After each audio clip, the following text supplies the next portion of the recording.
രചന രാജീഷ് ഷാജി. അവതരണം ഷാഹുൽ മലയിൽ. Editing Faisal C എന്ന് ഊഞ്ഞേരി. ആ കൊച്ചു ഗ്രാമത്തിലെ ക്ലിനിക്കിൽ എന്നത്തെയും പോലെ ഡ്യൂട്ടിക്ക് എത്തിയതാണ് ഇന്ദ്രൻ.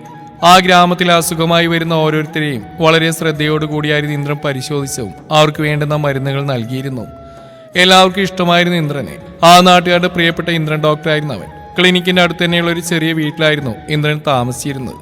ഇന്ദ്രൻ നാട് കുറച്ച് ദൂരെയാണ്. 2-3 മാസം കൂടുമ്പോൾ മാത്രമാണ് നാട്ടിലേക്ക് പോകുന്നത്. അത് 1-2 ദിവസത്തേക്ക്. തന്റെ ആവശ്യം ഇവിടുത്തെ നാട്ടുകാർക്കുണ്ടെന്ന് പറഞ്ഞ് അവനുടനെ വീട്ടിൽ നിന്ന് തിരിച്ചു വരും. അതിന് വീട്ടുകാരെന്നും പരാതിയാണ്. ഇന്ദ്രന്റെ പാഷനായിരുന്നു ഡോക്ടർ ആവുക എന്നത്. തന്നിലൂടെ കുറച്ചു പേർക്ക് ആശ്വാസം നൽകാൻ കഴിഞ്ഞാൽ അത് തന്റെ പുണ്യമാണെന്ന് വിശ്വസിക്കുന്നയാളാണ് ഇന്ദ്രൻ. ഒരു ദിവസം ക്ലിനിക്കിലേക്ക് 2 പെൺകുട്ടികൾ വന്നു. അവരകത്ത് കയറി ഇന്ദ്രനെ കണ്ടപ്പോൾ ഒരു നിമിഷം സംശയിച്ച് നിന്നു. വരൂ, എന്താ അവിടെ നിൽക്കുന്നത്? ഇന്ദ്രൻ അവരോട് ചോദിച്ചു. അത് ഡോക്ടർ, ഇവിടെ ലേഡി ഡോക്ടർ ഉണ്ടോ? ഒരു പെൺകുട്ടി ചോദിച്ചു. ഇല്ലല്ലോ, ഇവിടെ ഇപ്പോൾ ഡോക്ടറായിട്ട് ഞാനേ ഉള്ളൂ. എന്താ നിങ്ങളുടെ അസുഖം, എന്നോട് പറയൂ. അല്ല ഡോക്ടറെ, അത്... ആ പെൺകുട്ടി എന്തോ പറയാൻ തുടങ്ങിയതും മറ്റേ പെൺകുട്ടി അവളെ തടഞ്ഞു. നീ ഒന്നും മിണ്ടാക്കി വീണ, ഇതിനൊരു സൊല്യൂഷൻ ഉണ്ടാക്കണ്ടേ? നമുക്ക് ഈ ഡോക്ടറോട് പറയാം. എടി അത് ഒരതുമില്ല, നീ കുറച്ചേരൊന്ന് പുറത്തിരിക്കേ. ഡി ഒന്ന് ചെല്ലടി പ്ലീസ്, അവൾ കൈകൂപ്പി പറഞ്ഞു. ആ പെൺകുട്ടി ഡോക്ടറെ നോക്കി പുറത്തേക്ക് പോയി. ഇവരെ ശ്രദ്ധിക്കുകയായിരുന്നു ഇന്ദ്രൻ. ആ പെൺകുട്ടി ഇന്ദ്രൻ്റെ അടുത്തേക്ക് പോയി. ഇരിക്ക്, ഇന്ദ്രൻ കസേരയും കൊണ്ട് അവളോട് പറഞ്ഞു. Thanks doctor. ഡോക്ടർ, എൻ്റെ പേര് ശ്രീലക്ഷ്മി. അതെൻ്റെ ഫ്രണ്ട് വീണ. ഞങ്ങളുടെ നാട് പാലക്കാടാ. ഇവിടെ സെൻറ് തോമസ് കോളേജിൽ BA സ്റ്റുഡൻസ് ആണ്. ഞങ്ങളിപ്പോൾ ഒരു പ്രശ്നത്തിൽപ്പെട്ടിരിക്കുക. ഡോക്ടർ ഞങ്ങളൊന്ന് സഹായിക്കണം. എന്താ കാര്യം? ഇന്ദ്രൻ ചോദിച്ചു. അത് വീണക്കൊരു അഫെയർ ഉണ്ടായിരുന്നു. ഞങ്ങളുടെ കോളേജിലെ തന്നെ പയ്യനാ. അവർ തമ്മിൽ റിലേഷൻ കുറച്ച് അതിരി കടന്നു പോയി. അവളിപ്പോൾ പ്രഗ്നൻറ്റാ. ഇതറിഞ്ഞപ്പോൾ തൊട്ട് അവളാകെ ഡെസ്പാ. അതിന് ഞാൻ എന്ത് ചെയ്യണമെന്നാ ഇയാൾ പറയുന്നത്? അത് ഡോക്ടർ, അവളുടെ വീട്ടിലറിഞ്ഞ് അവളെ കൊല്ലും. ഡോക്ടർക്ക് അബോട്ട് ചെയ്യാൻ എന്തെങ്കിലും മെഡിസിൻ? ആളൊരു പതർച്ചയോടെ അവനെ നോക്കി. ഇയാളെന്താ കരുതി? തോന്നിവാസം കാണിച്ചിട്ട് മരുന്ന് കഴിച്ചിട്ട് ആ തെറ്റും ആഴ്ച കളയാന്നോ? ഞാനൊരു ഡോക്ടറാണ്. ജീവൻ സംരക്ഷിക്കുക എന്നാണ് എൻ്റെ ഡ്യൂട്ടി, അല്ലാതെ കൊല്ലുക എന്നല്ല. പ്ലീസ് ഡോക്ടർ, അവൾക്കൊരു അബദ്ധം പറ്റിപ്പോയി. അവരുടെ ബന്ധം അതിരിവിടാൻ തുടങ്ങിയപ്പോഴേ ഞാൻ അവളോട് പറഞ്ഞ. പക്ഷേ അവൻ്റെ വാക്കുകളിൽ അവൾ വീണുപോയി. പ്രഗ്നൻ്റ് ആണെന്ന് അറിഞ്ഞപ്പോൾ അവൾ സൂയിസൈഡിന് ശ്രമിച്ചു. കാരണം അവളുടെ വീട്ടുകാരറിഞ്ഞാളുണ്ടാകുന്ന പ്രതികരണങ്ങളെ പേടിച്ച്. അങ്ങനെ വീട്ടുകാരെ പേടിയുള്ളവരെന്തിനാ ഈ പണിക്ക് പോകുന്നത്? ഇന്ദ്രൻ ഗൗരവത്തിൽ അവളോട് ചോദിച്ചു. ഇതൊക്കെ ഞാൻ അവളോട് ചോദിച്ചാ ഡോക്ടർ, പക്ഷേ ഒക്കെ പറ്റിപ്പോയിട്ട് ഇനി പറഞ്ഞിട്ട് കാര്യമില്ലല്ലോ. അല്ല, ആ പയ്യനോട് പറഞ്ഞില്ലേ ആ കുട്ടി പ്രഗ്നൻ്റ് ആണെന്ന്? അറിഞ്ഞപ്പോൾ ആദ്യം ഞങ്ങൾ അവനെയാ കണ്ടത്. പക്ഷെ അവനൊന്നും സമ്മതിച്ചിരുന്നില്ല. അവൻ ഒഴിഞ്ഞു മാറുക. അതുകൂടി ആയപ്പോൾ അവളാകെ തകർന്നു പോയി ഡോക്ടർ. ഇപ്പോൾ ഹോസ്റ്റലിൽ കുറച്ച് ദിവസമായിട്ട് അവളുടെ ജീവൻ ഉറങ്ങാതെ കാവലിരിക്കാൻ ഞാൻ. പ്ലീസ് ഡോക്ടർ, ഞങ്ങളെ കൈവിടരുത്. അവൾ അവന് നേരെ നിറമിഴികളോടെ കൈതൊഴുതു. അവളുടെ നിസ്സഹായാവസ്ഥ അവനെന്ന് ഡോക്ടർ അല്പം സങ്കടപ്പെടുത്തി. ഓക്കെ, ആ കുട്ടിയുടെ പൂർണ്ണ സമ്മതത്തോടെയാണോ? അവൾ തൻ്റെ പ്രഷർ കൊണ്ടാണോ അവളിവിടെ വന്ന്? ഇന്ദ്രൻ ചോദിച്ചു. എൻ്റെ പ്രഷർ കാരണം തന്നെയാണ് ഡോക്ടർ. കാരണം അവളൊരു മെൻ്റൽ പേഷ്യൻ്റ് ആക്കാനോ സൂയിസൈഡിലേക്ക് തള്ളിവിടാനോ എനിക്ക് കഴിയില്ല ഡോക്ടർ. അവളുടെ കൂട്ടുകാരിയുള്ള ആത്മാർത്ഥതയിൽ അവന് സന്തോഷം തോന്നി. ആ കുട്ടിയെ വിളിക്കേ, ഇന്ദ്രൻ പറഞ്ഞു. Okay doctor. ശ്രീലക്ഷ്മി പുറത്തേക്ക് ഇറങ്ങി വീണയെ കൂട്ടി വന്നു. കൂട്ടുകാരി പറഞ്ഞാൽ എനിക്ക് കുഞ്ഞിനെ വേണ്ടാന്ന്. ഒരു ഡോക്ടർ എന്ന നിലയിൽ ജീവൻ നശിപ്പിക്കാൻ കൂട്ടുകൾക്ക് എനിക്ക് ബുദ്ധിമുട്ടുണ്ട്. പക്ഷേ ഇയാളുടെ ഭാവി ഓർത്തപ്പോൾ ഓക്കെ, ഞാൻ മെഡിസിൻ തരാം. പക്ഷേ ഈ കുഞ്ഞിനെ താൻ ആഗ്രഹിക്കുന്നില്ലെന്ന് താൻ സൈൻ ചെയ്ത് തരണം. അവൾ സൈൻ ചെയ്യും ഡോക്ടർ, ശ്രീ പറഞ്ഞു. നോ, ഇല്ല, ഞാൻ സൈൻ ചെയ്യില്ല, വീണ പറഞ്ഞു. ഞാൻ ചെയ്ത തെറ്റിനെന്തിനാ ഒന്നറിയാത്തൊരു പിഞ്ചുഞ്ഞിനെ കൊല്ലുന്നത്? എനിക്കതിന് പറ്റില്ല. ഈ നിനക്കിത് എന്തിൻ്റെ കേടാ? മനുഷ്യ ഓരോ സെറ്റാക്കുമ്പോൾ ഒടുക്കത്തിലും. ഡോക്ടർ, ഇവള് പറയുന്നത് കാര്യാക്കണ്ട, ശ്രീ പറഞ്ഞു. ഏയ്, അങ്ങനെ പറഞ്ഞാൽ പറ്റില്ല മിസ് ശ്രീലക്ഷ്മി. ഒരാളുടെ സമ്മതത്തിൽ അയാളുടെ വയറ്റ് വളരുന്ന കുഞ്ഞിനെ കൊല്ലാൻ മറ്റാർക്കും പറ്റില്ല. അത് കുറ്റകരമാ. ഡോക്ടർ, ശ്രീ അവനെ നോക്കി. എടി, ഇതറിഞ്ഞാൽ നിന്റെ വീട്ടിലുണ്ടാകുന്ന പ്രശ്നങ്ങൾ ഞാൻ പറഞ്ഞിട്ടില്ല നിനക്ക്. നിന്നെ കൊല്ലാൻ പോലും മടിക്കില്ല നിന്റെ വീട്ടുകാർ. അവരെ നാണം കെടുത്തിയെന്നും പറഞ്ഞ് എന്നെ അവർ കൊല്ലുന്നേക്ക് കൊന്നോട്ടെ ശ്രീ. എന്നാൽ എൻ്റെ വയറ്റിലെ ജീവൻ്റെ തുടിപ്പിനെ കൊല്ലാൻ ഞാൻ കൂട്ടു നിൽക്കില്ല. ആ പിഞ്ചു കുഞ്ഞ് എന്ത് പാപം ചെയ്തു? വീണ കരഞ്ഞുപോയി. ശ്രീ പ്ലീസ്, എടി, എനിക്ക് കുഞ്ഞിനെ വേണം. ഞാൻ പറഞ്ഞാൽ കിച്ച് കേൾക്കും. ഞാൻ അവനോട് പറയാം. ഡീ, നമ്മളവനെ കണ്ടതല്ലേ? അവൻ്റെ പ്രതികരണം നീയും കണ്ടില്ലേ? ഇനിയും ഇല്ലടി, ഞാൻ ഒന്നുകൂടി അവനെ കാണും. എന്നെ ഉപേക്ഷിക്കാൻ അവനാവില്ല. വീട്ടുകാർ ഓർത്തിട്ടാ അവൻ അങ്ങനെ പറഞ്ഞ്. അവൻ എനിക്കറിയാം. നിനക്ക് ഉറപ്പുണ്ടോ വീണ അവൻ നിന്നെ സ്വീകരിക്കുന്നു? ശ്രീ ചോദിച്ചു. ഉണ്ട് ശ്രീ. ശരി, ഒരു തവണ കൂടി നീ പറയുന്നത് ഞാൻ കേൾക്കാം. അവൻ നിന്നെ വേണ്ടാന്ന് പറഞ്ഞാൽ അപ്പം ഞാൻ പറയുന്നത് അനുസരിക്കണം. സമ്മതിച്ചോ? ശ്രീ ചോദിച്ചു. സമ്മതിച്ചു. ഓക്കെ, സോറി ഡോക്ടർ, താങ്കളുടെ വിലപ്പെട്ട സമയം നഷ്ടപ്പെടുത്തിയാണ്. ശ്രീ ഇന്ദ്രനോട് ക്ഷമ ചോദിച്ചു. ഓ, സാറില്ല, കൂട്ടുകാരെ സഹായിക്കാൻ മനസ്സ് കാണിച്ചില്ലേ, അത് വലിയ കാര്യമാണ്. ഓക്കെ ഡോക്ടർ, എന്തെങ്കിലും ഇറങ്ങിക്കോട്ടെ. ശ്രീ എഴുന്നേറ്റു. അല്ല, ഇയാളുടെ നമ്പരും തന്നേക്ക്. എന്തായാലും നിങ്ങളോട് വന്നല്ലേ, ഇയാളുടെ കാര്യം എനിക്കും ആഗ്രഹമുണ്ട്. എന്നെ കൊണ്ട് ചെയ്യാൻ പറ്റുന്ന സഹായം ഞാനും ചെയ്യാം, ഇന്ദ്രൻ ശ്രീയോട് പറഞ്ഞു. Okay doctor. ശ്രീ തന്റെ നമ്പർ ഇന്ദ്രൻ നൽകി. ശരി ഡോക്ടർ, ഞങ്ങൾ ഇറങ്ങിക്കോട്ടെ. ഓക്കെ, അവരോട് ഇറങ്ങി. അന്ന് തന്നെ ശ്രീയും വീണയുടെ ലോവറായ പയ്യനെ കാണാൻ പോയി. സുധി പ്ലീസ്, നീ എന്നെ ഉപേക്ഷിക്കലാണ്, നമ്മുടെ കുഞ്ഞിനെ ഓർത്തെങ്കിലും. വീണ അവനോട് കരഞ്ഞുകൊണ്ട് കെഞ്ചി. നീ എന്താ കരുതിയത്? എവിടെയോ പോയി കൊച്ചിനുണ്ടാക്കിയിട്ട് അത് എന്റെ തലയിൽ കെട്ടി വെക്കാന്നോ? സുധി, നീ എന്തൊക്കെയാ പറയുന്നേ? അവളുടെ ശബ്ദമിണറി. എന്താന്ന് നിനക്ക് അറിയില്ല അലേടി? സുധി, എനിക്കറിയാം, നിനക്കും അറിയാം ഇത് നിന്റെ കുഞ്ഞാണെന്ന്. പിന്നെന്തിനാ നീ ഇങ്ങനെയൊക്കെ പറയുന്നത്? വീണ കരഞ്ഞുപോയി. ആരുടെ കുഞ്ഞ്? താലി കെട്ടുന്നതിന് മുന്നേ എനിക്ക് കിടന്നവളല്ലേ നീ. അപ്പൊ നിന്റെ പവിത്രം എന്താണെന്ന് എനിക്ക് അറിയാടി. എനിക്ക് നിന്നെ ഇഷ്ടമായിരുന്നു, പക്ഷെ അത് നിന്റെ ശരീരത്തോട് മാത്രമുള്ള ഇഷ്ടമായിരുന്നു. നിന്നെ രുചിച്ചു നോക്കിയപ്പോ ആ ഇഷ്ടമൊക്കെ അങ്ങ് പോയി. ഇനി ഈ സുധിയുടെ യാത്ര പുതിയ മേച്ചിൽപ്പുറങ്ങൾ തേടിയാ മോളെ. അതുകൊണ്ട് നീ കൊച്ചിനെ കളഞ്ഞ് വേറെത്തിനെയും കെട്ടി സുഖമായിട്ട് ജീവിക്ക്. വെറുതെ എന്റെ പിന്നാലാണെന്ന് സമയം കളയണ്ട, കേട്ടല്ലോ? അതും പറഞ്ഞ് പോവാനൊരുങ്ങി അവനെ അവൾ കയ്യിൽ പിടിച്ചു നിർത്തി. സുധി, നീ എന്താ പറഞ്ഞ്? നിനക്ക് അനേകം പേരിൽ ഒരുപാട് മാത്രമായിരുന്നു ഞാൻ. വീണയുടെ ശബ്ദമിടറി. അവന്റെ ചുണ്ടിലൊരു പൂച്ചച്ചിരി വിരിഞ്ഞു. നീ എന്നെ ചതിക്കായിരുന്നു അല്ലടാ പട്ടി. അവൾ എന്റെ കോളിൽ പിടിച്ച് വലിച്ചു. വിടറി. അവൻ ബലമായി അവളുടെ കൈ പിടിച്ച് മാറ്റി. നിർത്തിക്കോ എന്നെ പുറകെന്നുള്ള നിന്റെ ശല്യപ്പെടുത്തല്. ഇനി ആവർത്തിച്ചാ നിന്റെ വയറ്റുള്ള ഈ ജീവൻ എന്റെ ഒറ്റ ചവിട്ടി തീരും, പറഞ്ഞേക്കാം. അതും പറഞ്ഞ് അവനോടൊന്ന് പോയി. അവൾ മുഖം പൊത്തി പൊട്ടിക്കരഞ്ഞു. അവളൊരു നിമിഷം ചിന്തിച്ചു. ഇപ്പൊ ഇവിടെ നടന്നൊക്കെ സ്ത്രീ അറിഞ്ഞാൽ അവൾ തന്നെ അബോർഷനെ നിർബന്ധിക്കും. ഞാൻ കാരണം ഈ കുഞ്ഞ് ജീവൻ നഷ്ടപ്പെടാൻ പാടില്ല. അവൾ വയറിൽ കൈവച്ച്. ഇല്ല കുഞ്ഞെ, ഞാൻ ഒരിക്കലും നിന്നെ കൊല്ലാൻ കൂട്ടു നിൽക്കില്ല. നിന്നെ ഇല്ലാണ്ടാക്കിയിട്ട് എനിക്കൊരു ജീവിതവും വേണ്ട. നിന്നോടൊപ്പം ഈ ജീവിതം ഞാനും അവസാനിപ്പിക്കും. എന്തിനാ ഭൂമിക്ക് ഭാരമായിട്ട് ഇങ്ങനെ ജന്മം? വേണ്ട, അവസാനിക്കട്ടെ എല്ലാം. ഞാൻ ഈ ലോകത്തുനിന്ന് പോകുന്നവരെ ഈ കാര്യം സ്ത്രീ അറിയാൻ പാടില്ല. അവളുടെ സങ്കടം എനിക്ക് കാണണ്ട. ഞാൻ പോയ അവൾക്ക് താങ്ങാനാവില്ല.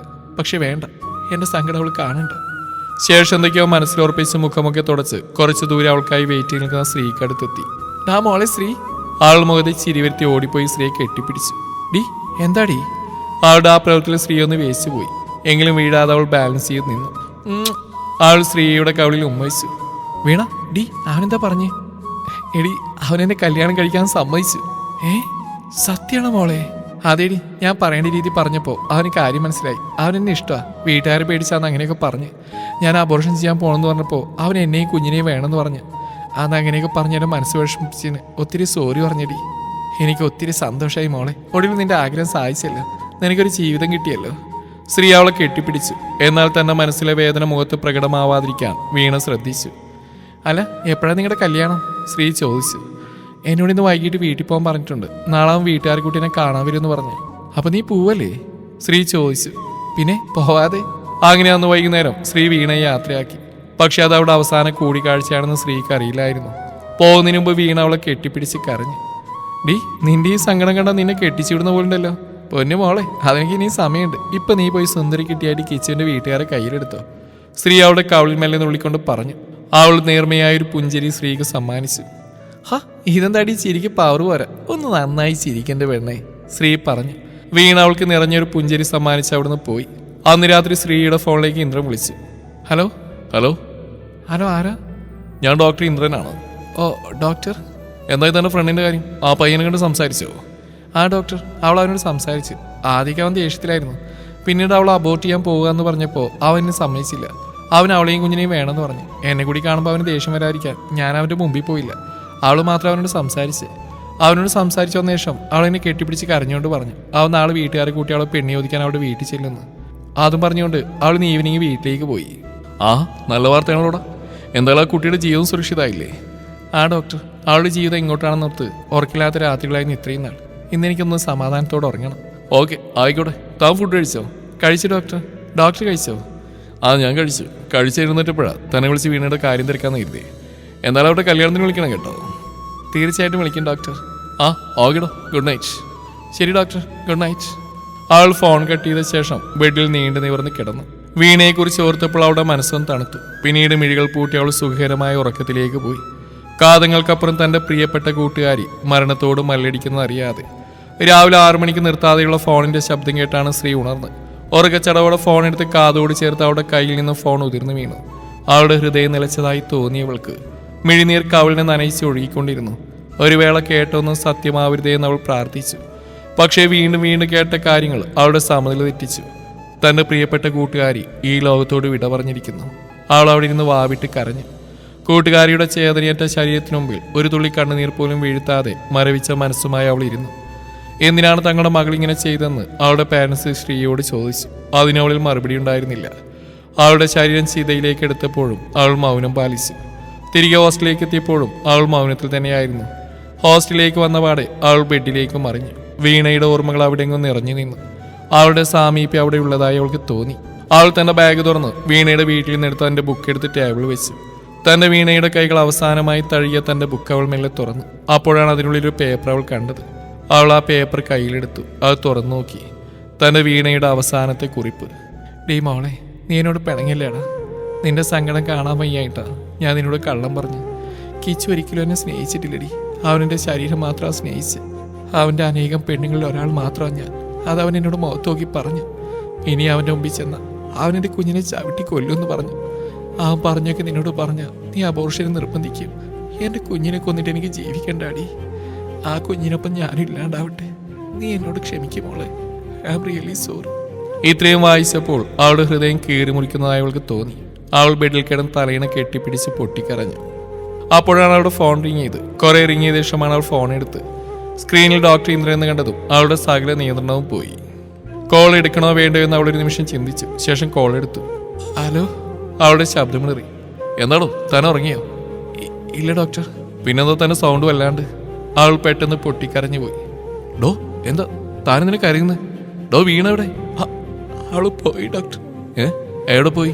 അവളെന്നെ തനിച്ചാക്കി ഈശ്വരന്റെ അടുത്തേക്ക് പോയി. ഡോ, താനെന്താണോ പറഞ്ഞേ?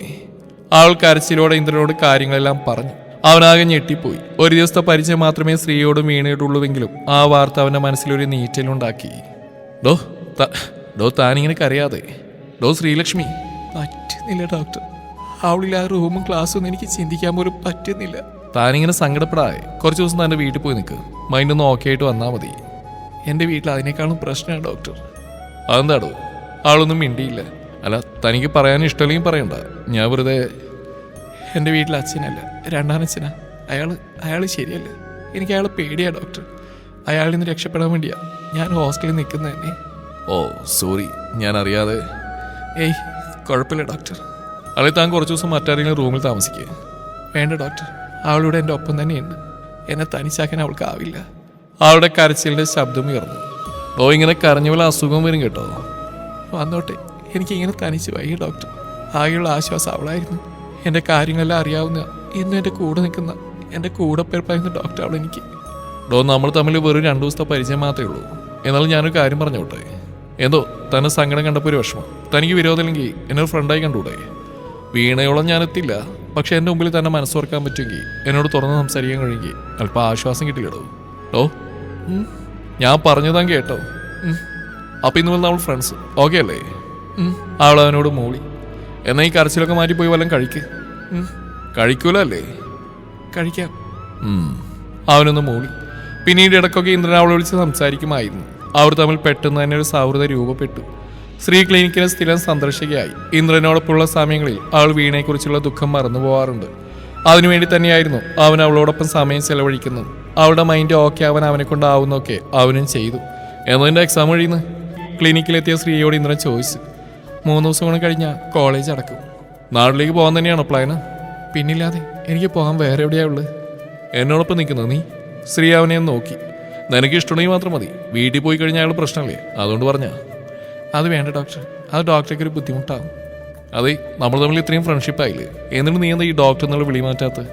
ഇന്ദ്രനെന്നോ ഇന്ദ്രേട്ടനെന്നോ എന്തെങ്കിലും വിളിച്ചുകൂടെ നിനക്ക്? അത് പിന്നെ സോറി, ഈ നാട്ടിൽ പോകുന്നതിനോട് എനിക്ക് താല്പര്യമില്ല. പിന്നെ നീ ഇവിടെ നിന്ന് കഴിഞ്ഞാൽ എനിക്ക് ബുദ്ധിമുട്ടാവും എന്നുള്ള ചിന്ത വേണ്ട. ഒറ്റക്കായി എനിക്കൊരു കൂട്ടാവും, അത്രയും ഞാൻ ചിന്തിക്കുന്നുള്ളൂ. ഞാനൊന്ന് ആലോചിക്കട്ടെ. എക്സാം കഴിഞ്ഞ് അവൾ ഇന്ദ്രന്റെ അടുത്ത് തന്നെ സ്റ്റേ ചെയ്യാൻ തീരുമാനിച്ചു. ഒരു ദിവസം ക്ലിനിക്കിൽ നിന്ന് ഇറങ്ങിയ ഇന്ദ്രൻ കണ്ടത് ബാഗുമായി അവന്റെ അടുത്തേക്ക് വരുന്ന സ്ത്രീയെയാണ്. അവന്റെ ചുണ്ടിലൊരു പുഞ്ചിരി വിരിഞ്ഞു. അവൻ അവൾക്കടുത്ത് ചെന്ന് അവളുടെ കയ്യിൽ നിന്ന് ബാഗ് വാങ്ങി. Welcome my dear. Thank you. അങ്ങനെ അന്നു മുതൽ അവരവിടെ അടിച്ചു പൊളിച്ചു. ഇന്ദ്രൻ ക്ലിനിക്കിലേക്ക് പോകുന്ന സമയം അവൾ അവിടെയുള്ള ജോലികളൊക്കെ പൂർത്തിയാക്കും. അതിനുശേഷം ഇന്ദ്രനോടൊപ്പം ചെറിയൊരു കറക്കം. ആ ദിവസങ്ങളിൽ അവർ കൂടുതൽ അടുത്തു. ഒരു ദിവസം അവർ ബാൽക്കണിയിൽ വന്നപ്പോൾ അവിടെ എന്തോ ആലോചിച്ചിരിക്കുന്ന ഇന്ദ്രനെയാണ് കണ്ടത്. എന്താണ് ഡോക്ടർ സാറേ, ഗഹനമായ ആലോചനയിലാണല്ലോ? ഓ, വീട്ടിൽ നിന്ന് വിളിച്ചിട്ടുണ്ടായിരുന്നടി. അതിനാണ് ഇങ്ങനെ ആലോചിക്കുന്നത്. ആട്ടെ, എന്താ കാര്യം? സ്ഥിരം പലവ് തന്നെ, എൻ്റെ കല്യാണം. അവർക്ക് എൻ്റെ കല്യാണം കാണണം, അത്രയേ ഉള്ളൂ. ഇതാണ് ഇത്രയ്ക്ക് വലിയ ആലോചന? എല്ലാ അച്ഛനന്മാരുടെയും ആഗ്രഹമല്ലേ ഡോക്ടറെ, മക്കളുടെ കല്യാണം നടന്നു കാണുന്നുള്ളത്? അതൊക്കെ ശരിയാ, പക്ഷെ ഇപ്പോൾ കല്യാണം കഴിക്കാനുള്ള ഒരു മാനസികാവസ്ഥയിലല്ല ഞാൻ. അതെന്തിപ്പോൾ ഡോക്ടറുടെ മാനസികാവസ്ഥയ്ക്ക് പ്രശ്നം? അതല്ലടി അവർ പറഞ്ഞ അവർ എനിക്ക് വേണ്ടി ഒരു പെൺകുട്ടിയെ കണ്ടുവച്ചിട്ടുണ്ടെന്നാ. ആ കുട്ടിയെ എനിക്കറിയാം. പക്ഷെ എൻ്റെ ക്യാരക്ടറായിട്ട് അവൾ ഒത്തുപോകുന്നത് എനിക്ക് തോന്നുന്നില്ല. ഞങ്ങൾ രണ്ടുപേരും രണ്ട് ധ്രുവങ്ങളായിരിക്കും. എന്നാൽ പിന്നെ ഡോക്ടർ അതേ ധ്രുവത്തിലുള്ള ഒരു പെൺകുട്ടി കണ്ടെത്തി കല്യാണം കഴിക്കും. അപ്പം പിന്നെ സെറ്റായല്ലോ. ഓ, നമ്മളൊക്കെ സഹിക്കാൻ ആരാ തയ്യാറാവുന്നു? അതെന്താ ഡോക്ടറെ? ഡോക്ടറിന് അത്ര വലിയ കുഴപ്പമുണ്ടോ? എനിക്ക് തോന്നുന്നില്ല. അതെ ശ്രീ, നിന്റെ ഈ ഡോക്ടർ വിളിയൊന്നും നിർത്തുന്നുണ്ടോ നീ? ഓക്കെ, ഞാൻ നിർത്തി. പറയും, എന്താ ഇന്ദ്രന്റെ പ്രശ്നം? ഒരു കുട്ടിയെ കിട്ടണം, അത്രയേ ഉള്ളൂ. അതൊക്കെ ഈ ശ്രീയേറ്റ് ഞാൻ കണ്ടുപിടിച്ചു തരുമല്ലോ, ഇഷ്ടപ്പെടുന്ന ഒരു കുട്ടിയെ.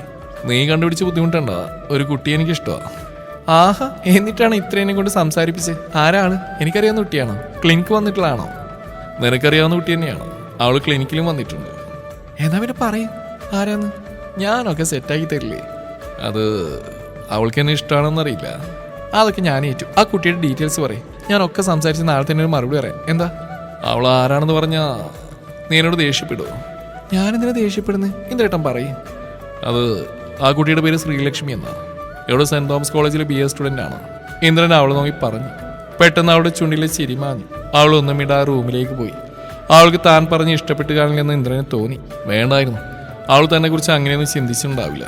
ഇനി അവൾ തന്നെയുള്ള ഫ്രണ്ട്ഷിപ്പ് വേണ്ട നോക്കുമോ എന്ന് അവരൊരു നിമിഷം ചിന്തിച്ചു. കുറച്ച് സമയം കഴിഞ്ഞ് അവൾ അവനുള്ള ചായയുമായി വന്നു. ഇന്ദ്രേട്ടാ, ചായ. അവൻ അവളെ നോക്കിക്കൊണ്ട് ചായ വാങ്ങി. തിരിഞ്ഞടന്ന് അവളെ അവൻ കയ്യിൽ പിടിച്ച് നിർത്തി. ശ്രീ, സോറി, ഞാൻ അറിയാതെ ഇഷ്ടപ്പെട്ടു പോയി. അതാ നിനക്കിഷ്ടമല്ലെങ്കിൽ വേണ്ട, അത് മറന്നു കളഞ്ഞേക്ക്. അതിൻ്റെ പേരിൽ എന്നുള്ള ഫ്രണ്ട്ഷിപ്പ് ഇല്ലാണ്ടാക്കില്ലടോ. അതെനിക്ക് സഹിക്കാനാവില്ല, പ്ലീസ്. മോനിപ്പോൾ ചായ പിടിച്ചേ? ആളൊരു പുൻസിരിയോടെ പറഞ്ഞു. ശ്രീ, എനിക്ക് വേണ്ട, ഒന്നും പറയണ്ട, ചായ കുടിക്കുക. എന്നിട്ട് ബാൽക്കണിയിലേക്ക് വാ. അവൾ അതും പറഞ്ഞ് അവിടുന്ന് പോയി. വേഗം ചായ കുടിച്ച് ഇന്ദ്രനെ അങ്ങോട്ടേക്ക് പോയി. ബാൽക്കണിയിൽ ചെന്നപ്പോൾ ആകാശത്തേക്ക് നോക്കി നിൽക്കുന്ന അവളെയാണ് കണ്ടത്. ശ്രീ, അവൻ നേർമയായി വിളിച്ചു. അവൾ അവനെ നോക്കി പുഞ്ചിരിച്ചു. അവളുടെ കണ്ണുകളിൽ നീർത്തിളക്കം അവൻ കണ്ടു. ശ്രീ, എന്താ കണ്ണൊക്കെ നിറഞ്ഞിരിക്കുന്നത്? ഞാൻ പറഞ്ഞില്ലടാ, നിനക്ക് ഇഷ്ടമല്ലെങ്കിൽ. അവൾ പെട്ടെന്ന് തിരിഞ്ഞ് അവൻ്റെ ചുണ്ടിൽ കൈ ചേർത്തു. ഞാൻ എൻ്റെ വീണയോട് പറയായിരുന്നു ഞാൻ തനിച്ചില്ലെന്ന്. എന്നെ ഇന്ദ്രേട്ടൻ ഏട്ടൻ്റെ ജീവിതത്തിലേക്ക് ക്ഷണിച്ചു എന്ന്. അവൾക്ക് സന്തോഷമായും തോന്നുന്നു. ദേ കണ്ടില്ലേ, ഒരു ഇളം കാറ്റ് നമ്മളെ തഴുകി കടന്നുപോയേ. എൻ്റെ വീണ അവളുടെ സമ്മതം അറിയിച്ച. അവൾ കരഞ്ഞുപോയി. ഏയ് മോളെ. അവൻ പെട്ടെന്ന് അവളെ തന്നെ മാറോട് ചേർത്ത് പൊതിഞ്ഞു പിടിച്ചു. അവൾ അവനെ നെഞ്ചിൽ വീണ് പൊട്ടിക്കരഞ്ഞു. മതി, ഇനി ഈ കണ്ണു നിറയരുത്. ആ വീണക്ക് സഹിക്കാനാവില്ല. ഇല്ല ഇന്ദ്രേട്ടാ, ഞാൻ ഇനി കരയില്ല. എന്നാൽ അവൾ ഓർക്കുമ്പോൾ മനസ്സിലെവിടെ ഒരു വിങ്ങല്. ഏയ്, അവൾ എപ്പോഴും നമ്മളോടൊപ്പം ഉണ്ട്. ഈ നിമിഷം മുതൽ നീ എൻ്റെ പെണ്ണാ, ഈ ഇന്ദ്രൻ്റെ മാത്രം സ്വന്തം. ഇനി എൻ്റെ പെണ്ണിൻ്റെ കണ്ണു നിറയരുത്. അവനവളുടെ നെറുകയിൽ ഉമ്മവെച്ച് അവളെ തന്നെ മാറോട് ചേർത്തു. അവിടെ തുടങ്ങിയായിരുന്നു അവരുടെ പ്രണയം. പരസ്പരം അവർ മത്സരിച്ച് പ്രണയിച്ചു. ആ വീട്ടിൽ അവരുടെ കളിച്ചിരികൾ മുഴങ്ങി. അവരുടെ വെക്കേഷൻ കഴിഞ്ഞ് കോളേജിലേക്ക് പോകുന്നതിൻ്റെ തലേ ദിവസം. ഇന്ദ്രേട്ടാ, എന്താ, എന്തു പറ്റി? ഏയ്, ഒന്നുമില്ല എന്നും പറയണ്ട. എനിക്കറിയാം മൂഡ് ഓഫിൻ്റെ കാരണം. ഞാൻ നാളെ തിരിച്ചു പോകുന്നുണ്ടല്ലേ? ശരിയാ നീ പറഞ്ഞ്. ഇത്രയും നാളെ ഞാൻ എന്ത് ഹാപ്പി ആയിരുന്നു എന്നറിയോ? പെട്ടെന്ന് തനിച്ചാവുന്ന ഓർത്തപ്പോൾ എന്തോ ഒരു വിഷമം. ഇതേ അവസ്ഥ തന്നെയാണ് ഇന്ദ്രേട്ട എനിക്കും. വീണ്ടും ഞാൻ തനിച്ചാവുകയാണ്. അവളുടെ കണ്ണ് നിറഞ്ഞു. ഏയ്, അവനവളെ പിടിച്ച് തന്നെ മടിയിലിരുത്തി. ശേഷം അവളുടെ ഇടുപ്പിലൂടെ കൈ ചേർത്ത് അവളെ കെട്ടിപ്പിടിച്ചു. തനിച്ചല്ല, ഞാനുണ്ട് എന്നും കൂടെ. അവനവളുടെ കാതോരം പറഞ്ഞു. ഏയ് പെണ്ണേ, എപ്പോൾ കാണാൻ തോന്നിയാലും ഞാൻ അവിടെ എത്തില്ലേ? എന്നാലും ഇപ്പോൾ ഉള്ള പോലെ ആവില്ലല്ലോ ഇന്ദ്രേട്ട. ഇങ്ങോട്ടേക്ക് വന്നപ്പോൾ മനസ്സിലൊന്നും ഇല്ലായിരുന്നു. പക്ഷെ ഇപ്പോൾ എന്താ? ഇപ്പം എനിക്കൊരു ദിവസം പോലും കാണാതെ ഈ സാമീപ്യമില്ലാതെ പറ്റാണ്ടായിരിക്കുക. ഏയ്, അവനവൾ ഒന്നുകൂടെ തന്നിലേക്ക് ചേർത്തിരുത്തി. എന്നിട്ട് പറഞ്ഞു, ഒരു 6 മാസം അത് കഴിയുമ്പോൾ കോളേജ് അടയ്ക്കില്ലേ? പിന്നെ ഇന്നും ഈ ഇന്ദ്രേട്ടൻ്റെ കുട്ടിയായിട്ട് ഇവിടെ എൻ്റെ അടുത്ത് കാണില്ലേ? പിന്നെന്താ?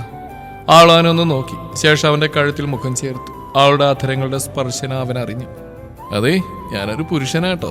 എപ്പോഴും എനിക്ക് കൺട്രോൾ കിട്ടുന്ന വരില്ല കേട്ടോ. അവളൊന്നുകൂടെ അവളിലേക്ക് ചേർന്നിരുന്നു. അവൻ്റെ കഴുത്തിൽ അവൾ ചുംബിച്ചു. ശേഷം അവൻ്റെ കഴുത്തിലൂടെ കൈയിട്ട് അവൻ്റെ കവളിൽ ചുണ്ടമർത്തി. പിന്നെ അവൻ്റെ അധരങ്ങളിൽ അമർത്തി ചുംബിച്ചു.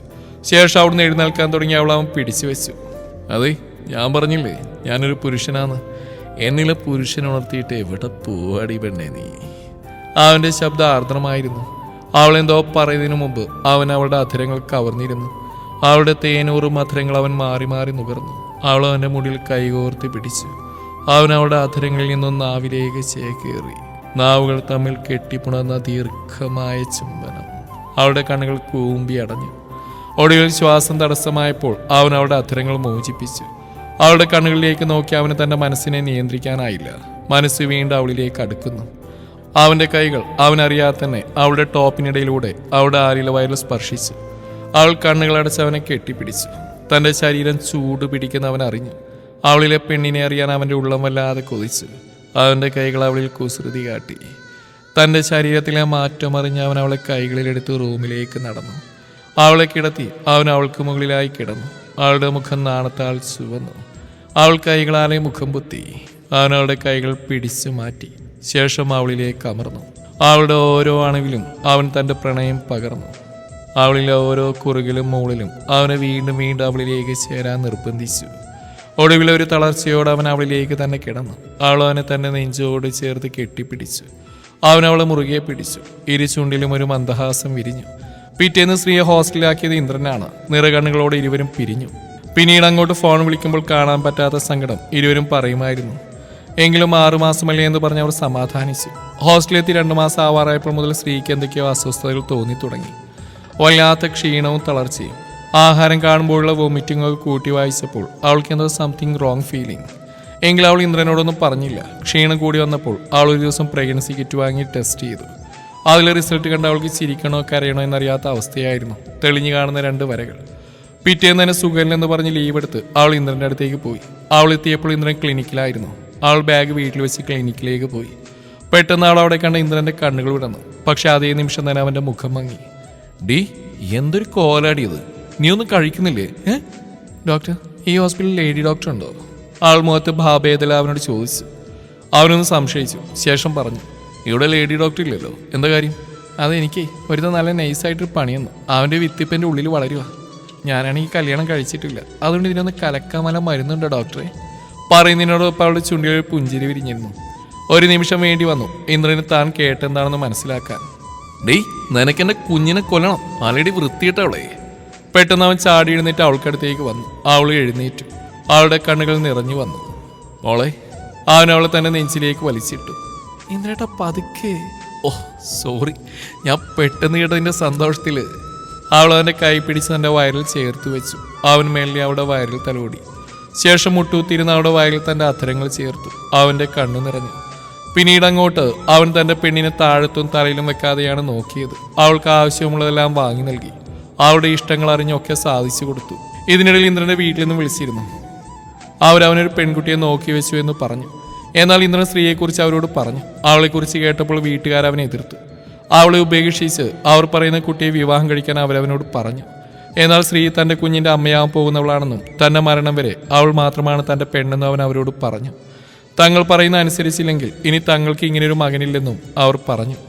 എന്നാൽ തനിക്കിപ്പോൾ ഏറ്റവും കൂടുതൽ തൻ്റെ പെണ്ണും തങ്ങളുടെ കുഞ്ഞുമാണെന്ന് അവൻ പറഞ്ഞു. പിന്നെ ആരും അവനെ വിളിച്ചിട്ടില്ല. താൻ കാരണം വീട്ടുകാർ പിണങ്ങിയെന്ന് സ്ത്രീ അവനോട് സങ്കടം പറയും. എന്നാൽ തൻ്റെ വീടും വീട്ടുകാരും ഒക്കെ തൻ്റെ പെണ്ണും തങ്ങളുടെ കുഞ്ഞുമാണെന്ന് അവൻ അവളോട് പറഞ്ഞു. അവളെ തന്നെ നെഞ്ചോട് ചേർക്കും. ഇന്ന് തൻ്റെ ലോകം തൻ്റെ പെണ്ണിൽ മാത്രം ഒതുങ്ങുന്നതായിട്ട് അവന് തോന്നി. അവളുടെ കുഞ്ഞു കുഞ്ഞു കുസൃതികളും പിണക്കങ്ങളൊക്കെ അവൻ ഇന്ന് ആസ്വദിക്കുന്നുണ്ട്. വലുതായി വരുന്ന അവളുടെ വയറ് കാണാൻ അവന് സന്തോഷവും അതിലുപരി വേവലാതിയുമാണ്. തൻ്റെ കുഞ്ഞിനെ ചുമക്കാനുള്ള പക്വതയോ കുഞ്ഞിന് ജന്മം നൽകാനുള്ള പ്രായം അവൾക്ക് ആയിട്ടില്ല. എങ്കിലും അവൾക്ക് കാവലായി താങ്ങായി എന്നും അവനൊപ്പമുണ്ട്. തങ്ങളുടെ കുഞ്ഞി ഭൂമിയിലേക്ക് പിറന്നു വീഴുന്ന ആ നല്ല നാളിനായി ഇന്ദ്രനും അവൻ്റെ സ്ത്രീയും പ്രാർത്ഥനയോടെ കാത്തിരിക്കുന്നു.